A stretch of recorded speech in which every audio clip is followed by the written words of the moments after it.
బీహార్ నుంచి నితీష్ని, ఆంధ్ర నుంచి చంద్రబాబుని ఇద్దరిని ఒకేసారి ముగ్గులోకి లాగుతున్న రేవంత్ రెడ్డి.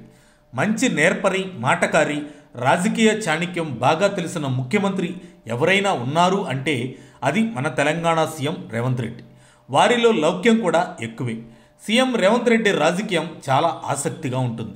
ఆయన మొదట ఏబీవీపీలో, ఆ తర్వాత తెలుగుదేశం పార్టీలో, ఇప్పుడు కాంగ్రెస్లో ఉన్నారు. ఇలా కొనసాగుతున్న వారి రాజకీయ జీవితంలో తాను ఏమి నేర్చుకున్నారో ఆ మంచి విషయాలే రేవంత్ రెడ్డి చెప్పడంలోనే తన నాయకత్వ లక్షణాలు, తన సత్తా ఏమిటో అందరికీ తెలుస్తుంది. ఇవన్నీ Revanth Reddy the Indian express ఇంటర్వ్యూలో ఇలాంటి ముచ్చట్లు సరదాగా ఎన్నో చెప్పారు. నేను ఏబీవీపీలో ఉన్నప్పుడు మన దేశం పట్ల నిబద్ధతను నేర్చుకున్నాను. అలానే తెలుగుదేశం పార్టీలో ఉన్నప్పుడు అభివృద్ధి, సంక్షేమం గురించి నేర్చుకున్నాను. ఇప్పుడు కాంగ్రెస్లో సామాజిక న్యాయం గురించి నేర్చుకున్నానని సీఎం రేవంత్ రెడ్డి చెప్పారు. ఇప్పుడున్న పరిస్థితుల్లో భారతదేశానికి కాంగ్రెస్ పార్టీ తరపున ప్రధానమంత్రి ఎప్పుడు వస్తారు, అసలు పార్టీ నుంచి ప్రధాని కావడానికి ఇంకా ఎంత కాలం పడుతుందని అడిగిన ప్రశ్నకు రేవంత్ రెడ్డి చాలా తెలివిగా, చాకచక్యంగా జవాబు చెప్పడమే కాకుండా ఏకంగా బీహార్ సీఎం నితీష్ కుమార్ని, అలాగే ఆంధ్ర సీఎం చంద్రబాబుని ముగ్గులోకి లాగారు. నితీష్ కుమార్, చంద్రబాబు లాంటి వారు ఉంటే 1 సంవత్సరం లోపే కాంగ్రెస్ పార్టీ నుంచి ప్రధానమంత్రి వస్తారు అని సీఎం రేవంత్ రెడ్డి చేసిన వ్యాఖ్యలు ఇప్పుడు హాట్ టాపిక్గా మారి తెలుగు రాష్ట్రాలతో పాటు బీహార్లోనూ సంచలనం రేపుతున్నాయి. ఈ ఇద్దరు కనుక ఇప్పటికిప్పుడు కాంగ్రెస్కు మద్దతు ఇస్తే కాంగ్రెస్ పార్టీది అధికారం అన్నట్లుగా రేవంత్ రెడ్డి చేసిన కామెంట్స్ యావత్ దేశ రాజకీయాల్లో చర్చనీయాంశంగా అయ్యాయి.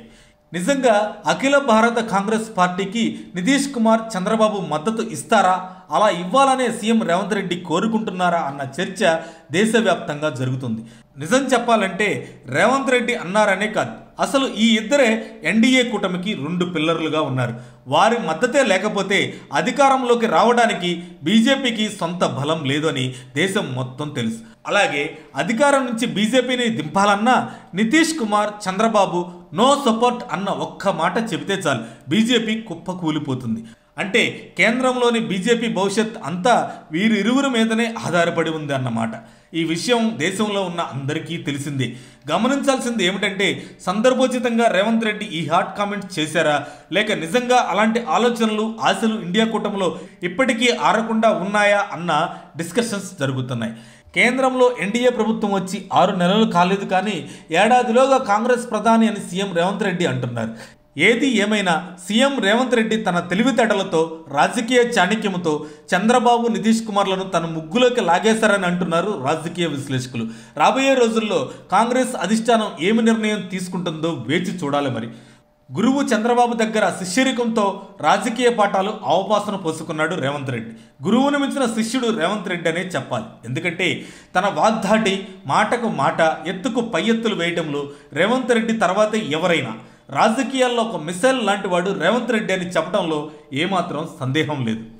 మరిన్ని అప్డేట్స్ కోసం మా కాయ్ టీవీని సబ్స్క్రైబ్ చేసుకోండి. మా వీడియో కనుక మీకు నచ్చినట్లయితే లైక్ చేయండి, షేర్ చేయండి.